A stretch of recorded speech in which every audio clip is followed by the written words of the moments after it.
Yes. And, hello. Yeah. This is Linda. This is Lynn Hi. Ellsworth. Um, Linda is our publicist, together with Sonia, who is here. And over there we have Peter. Gets the verb scene. And then, Ja, Postman. from Jacob. okay. Henk Boenders. Jaap is from the battle against the cutting down of the trees, 7,000 trees. Oh, well. And Henk is from the battle for getting public space back from the guys who run restaurants. Okay. Very important. Fantastic. Great. Public space is public. Anyhow, so why don't we start from the top at this point? Since that Lynn is here with us, I think that she can recap for us for the next couple of minutes the comments about yesterday. That, as I was mentioning, it was absolutely wonderful because he enlightened all of us about many topics. But here's Lynn. Okay. So we had a landmark venue, sold out to 130 seats sold, even though there were only 100 seats available. So it was good that some people didn't show up. We had a series of speakers in sort of the TED Talk style, rapid, 12 minutes, a lot of speakers. So there wasn't a lot of room for questions, but we addressed issues of affordable housing, air rights transfers, height restrictions, and Gentrification. I think that the purpose of this was to start coming up with policies so that we're not just seen as NIMBY naysayers, that we have an alternative vision of what we think should happen in the city. And I had written, at the behest of our steering committee, a policy document over the summer that got circulated in our network of groups. Some people were very aggressive about commenting and participating in that policy statement, but the conference was meant as a way to get people to wake up to the need to have a set of policies that we are advocating for. And I think we can now use the conference to say that we want a height restriction, that we want campaign finance reform, particularly the democracy voucher program from Seattle. I think we're going to have to start mobilizing around those two core things, because I think we can get the widest number of people around the city involved in those two issues. One of them involves taking buses and trains up to Albany to lobby our legislature. But we started our conference, I'm going to cycle back for a minute, we started the conference with a panel discussion with about campaign finance reform. Because, as you know, in the United States, our politicians are now owned by big real estate, because big real estate pays for their elections.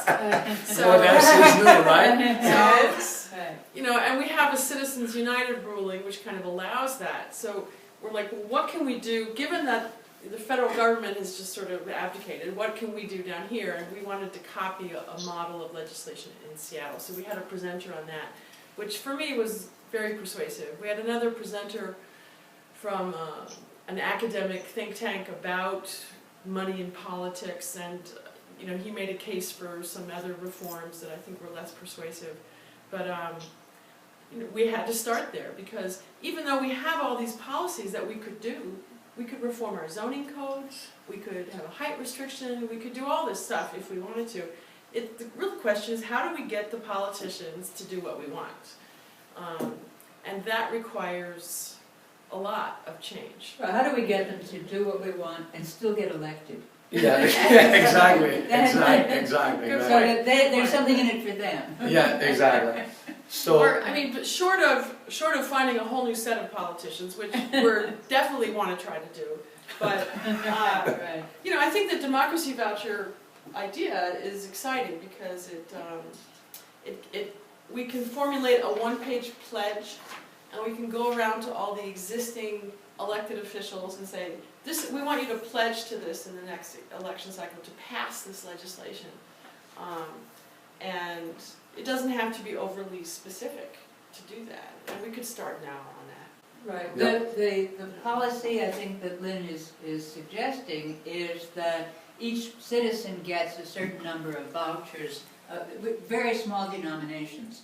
$25. $25 each. And then each citizen can put his vouchers towards whatever politicians up for election he or she wishes. So instead, and then there are no huge gifts from organizations, from real estate interests, from rich people, but just these citizen vouchers that then carry all the way. And they are, in addition to their many other virtues, the existence of the vouchers means that the politicians have a reason to show up for local meetings, which sometimes they don't. They have a conflict of schedule. And so it serves a number of purposes.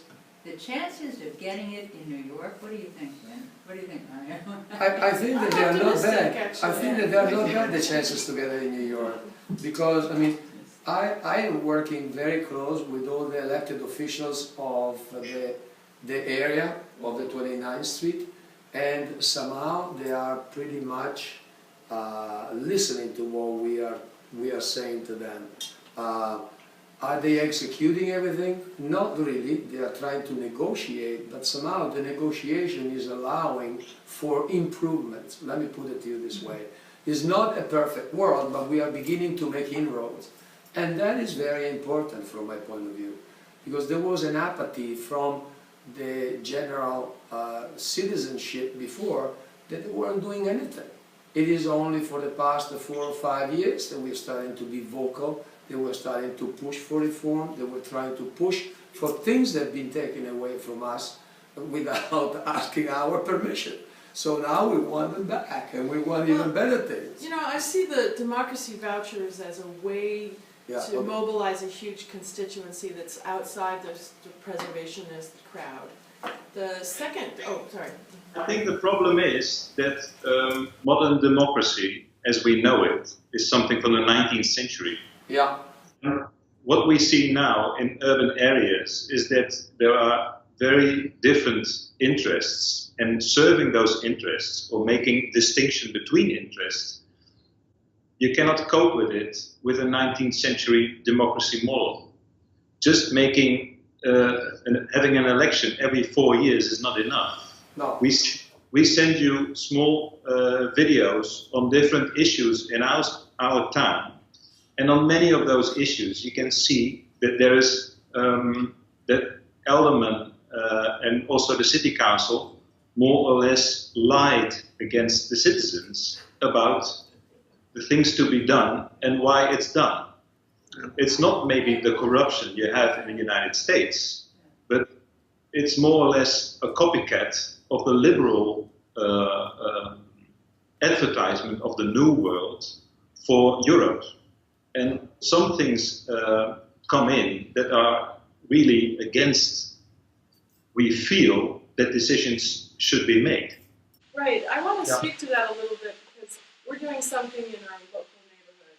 I live in Tribeca, and I'm chair of the Tribeca Trust. And we wanted to get control over our public spaces, and the zoning code doesn't help us, and our city council function doesn't help us, our appointed community board doesn't help us. And I found this, I guess I would call it a web application. It's called PlaceSpeak. It's based out of Vancouver, and they have found a way to geotag and geo-identify people who sign up for the system, so that you can go onto Google Maps and you draw a map around your neighborhood, and then you invite everybody in your neighborhood to register. Then they can all participate in public discussion, and they can also vote. And that's what's really interesting, is that she has a beta version where it's a one-person, one vote. You can't vote twice, but it has layers of identification, and so that they know that the vote is coming from an actual resident. So we're starting that, to build that in Tribeca, so that we can have our own debates without the intermediary of basically our corrupt city council president and our corrupt community board. Now it's online, it's web-based, you know, they say, oh, well, that doesn't help, you know, the older people who aren't into that, but I can't think of another alternative, you know, and it's, what I kind of like about it is it recreates very local direct democracy. I think it's very important suggestion. And to my mind, one of the chief advantages and chief effects of what we do is the possibility of having development and historic preservation issues determined an election. In all the time that I have known about what happens in Chicago, in New York, in Paris, I have not seen a development issue be the key issue in any election anywhere. Right. No, it's true. There are jobs, there are economic issues, there are taxes, there are always, there's education, many things that come ahead of development. And so the man on the street says, oh, well, just change your officials. That is extremely difficult to do, and I haven't seen it happen yet. I think we are on the way to that possibility. Yep. The other thing I want to add to this, my thinking from last night after I sort of came home and thought about it, is that, you know, New York is in the grip of an idea of that the only way to solve affordable housing is to build up and to destroy the historic city. And I think there's a massive real estate, architectural, industrial complex behind that idea, and it's been written about. There are academics who are for it, there are zoning people, they're all really into it. And I think that over the past few months, I think we've started to articulate a pretty good and heavyweight counter to that. And I think this conference made me optimistic that we can take them on. We can take them on from a conceptual point of view. I was worried that we weren't going to be able to do it, but I think we can. And also by the number. I think it's not just, I mean, conceptually is one thing because we have platforms, we have a very clear thinking in front of us, but now we're beginning to have the numbers that they are behind this thinking and behind this platform. And that's the most important thing. Before we really had apathy. I mean, people say, yeah, and then they will disappear. Now they're coming out and they're starting to voice their dissatisfaction and they're willing to work in order to make these changes. How about you, gentlemen? Lady, who is the lady that we have with us in the screen? This is Antoinette. She's called Toy. Not as a toy, but not at all. But she's one of the fighters against the international park, because there was an idea of the city council to put several parks together and sell it more or less to international organizations and make. Oh my God! Welcome to New York. Wonderful. Wonderful. So good work, Antoinette. Welcome. And we like it very much as it is, because it's our property value. Sure. As citizens.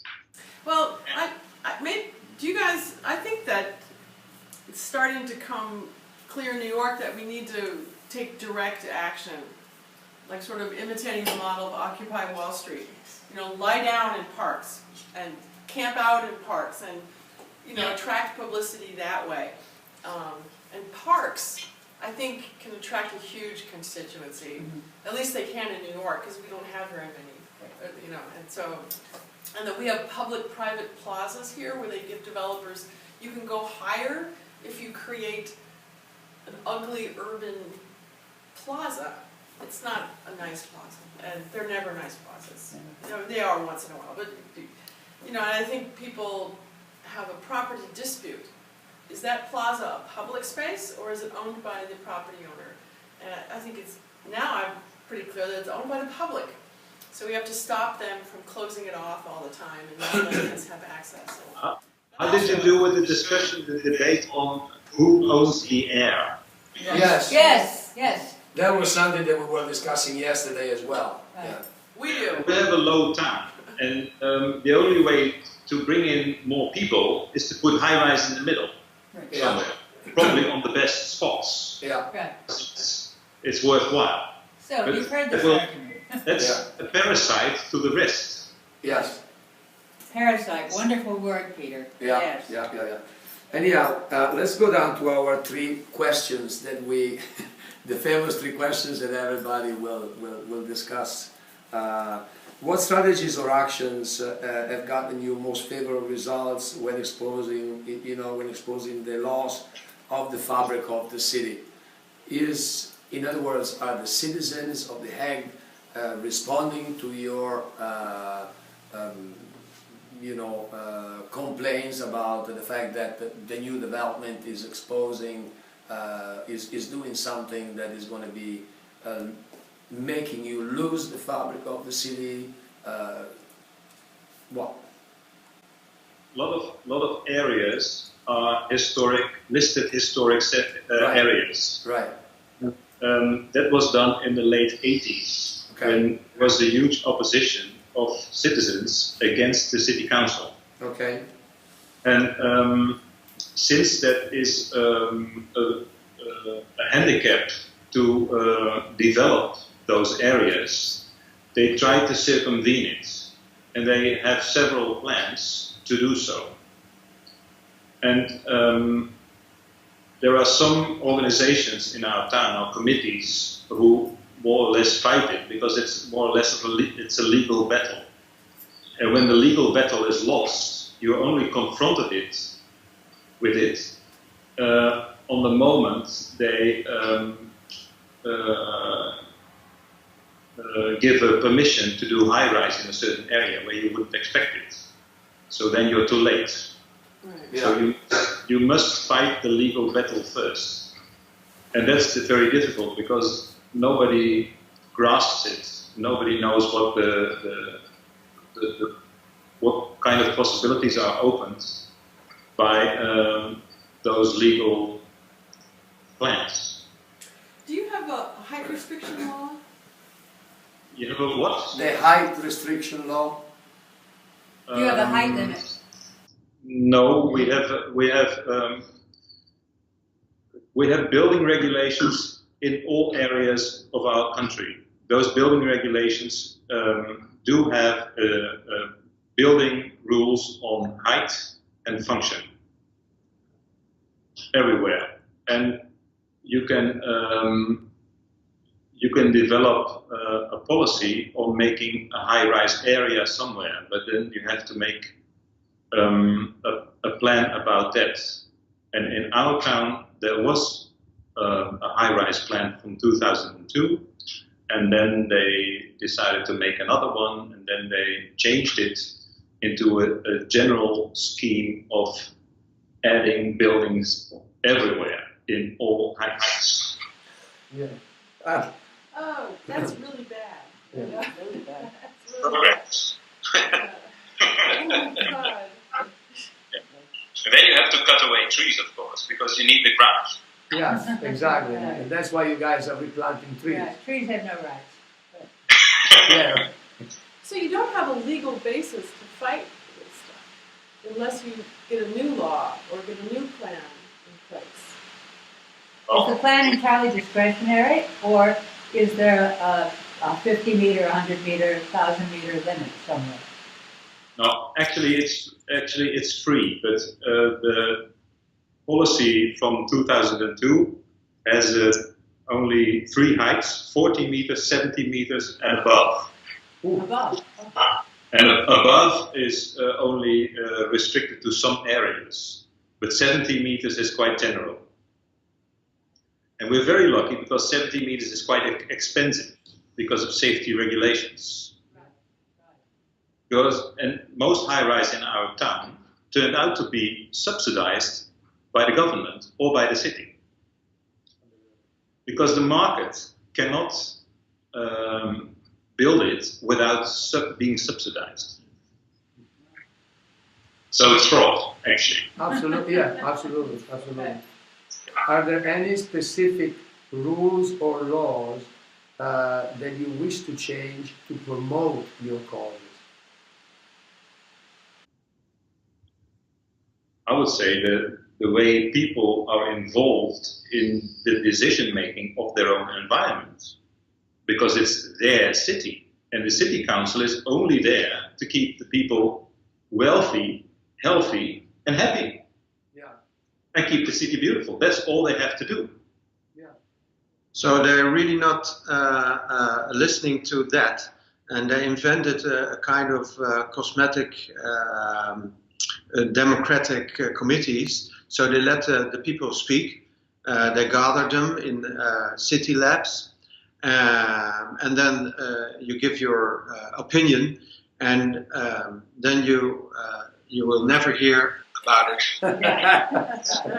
So it all disappears in a black hole. Yeah, exactly. Yeah. We all have the We same all black have hole. it, right. Exactly. And they call it democracy because everybody gets to talk and get forgotten. So I think we can talk about changing the system, or to adapt a real what's inspraak? Advocacy. A real advocacy from the people. Yeah. Anyhow, well, with the, yeah. Have you thought of running for office? Have you got what? Have you thought of running for city council yourself? No, because I'm more dangerous outside than inside. Yeah. We all do the same thing. Well, you Otherwise, you will be part of the system, Yeah. and it makes you Yeah. it makes you weaker, and you can't speak out because you've got to make deals. Yeah. And in deals, the political deals, there is the corruption, there is the bad influence of the system. Yeah. So that's why I will never go into the city council. Yeah, that is the same thing over here. So we all will think alike. Anyhow, you have already answered to the third question, which is what kind of support you get for the citizens in various groups across the city, other alliances, which is not that much from what I gathered from the previous answer that you gave us, the previous discussion that you had. Am I correct in that assumption, or you have other groups besides yours that they are trying to do something, they're trying to make changes? Well, we're a network organization, so what we do is that we look around and we see a lot of committees or neighborhoods struggling on certain issues. Right. And if you see issues that you think, well, that's interesting because they could use some help from a professional or whatever, Yeah. or some experience we have, we just mingle with them and we try to support them. So we are more or less a very small independent group, Right. and it's relying on having that network in the city. And we're not in need of putting all those networks together in one party or in one big organization, because we don't want to run an organization. We want to have a better city, a nicer town. Yeah. So what we do is that we use different networks and we connect different networks with the means we have. And that's the problem of our time, is that when the city is more independent in defining its own policy, because the state doesn't do a lot anymore, then the city should have their own means of democracy and information. And especially in this time when a lot of newspapers ran out of business, there is the whole information circle is very confined. And that's where social media come in, because with social media you can spread around a lot of information quite fast, Yeah. without the hassle of journalists that pick money from the city council. Yeah. Well, it's not that difficult. So independence independence in the free word is very useful and very valuable thing. Have you heard of the mass trespass campaign in England? Trespass campaign. Mass trespass, MASS, like everybody. So I just heard about this recently. So there's a long tradition, I think, since the 1940s of England has all these rights of way in your public spaces. It's hiking trails, parks, access to mountains, easements where you're allowed to go and walk. And in the 1940s, there was a big attempt to enclose them so that the public could not come. So a mass trespass campaign, 10,000 people marched up this mountain to say, it's our mountain. And all they did was march it up and down, just so that, to say, we have the right to be here. And then they started doing it on all the rights of ways and hiking paths and walking paths. Once a year, everybody just walks on it. And they take down barriers. So if some farmer has put up a fence, they take it down. They say, this is a public right-of-way, you can't put up a fence. So there's kind of little squabbles locally about it, but it gets a lot of press. A lot of journalists cover this. I'm very glad it's not an issue here, because there's only one park that can be closed down, and that's the garden from the Royal Palace. And we all respect that. Okay. Okay.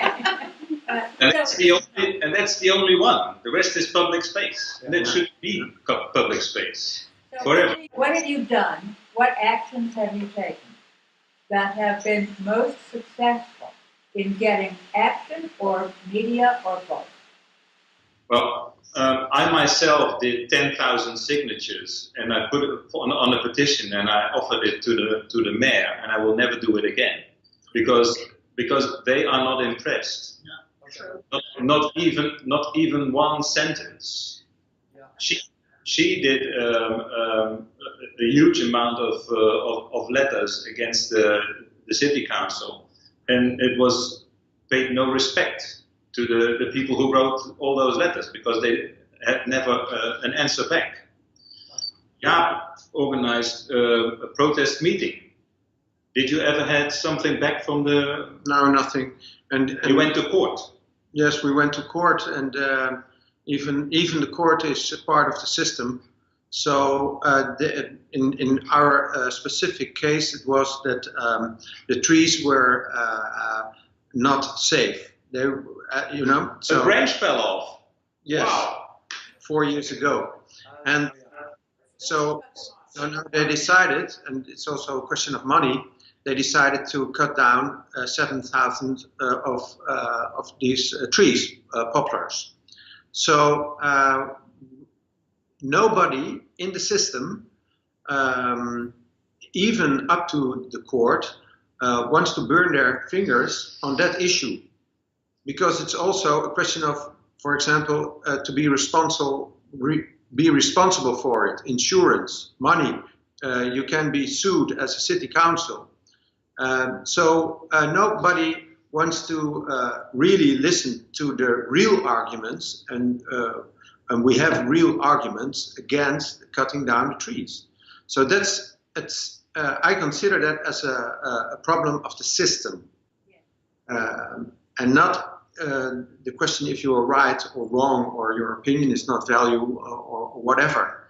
So I think we've got to begin to reshape the system and to get more power back to the people. Wonderful. I am sorry. We really have to bring this conversation to a closing, because it's time is to go to London for us. Thank you very, very much for bringing us on this celebration. I think. Congratulations. Yes, thank you very much. I think that this is the beginning of something, and I hope that we keep on going with this dialogue, and that we try to make at least a once a year celebration on October 23rd, if not more often. Okay? I appreciate it. Thank you very much. Have a wonderful day.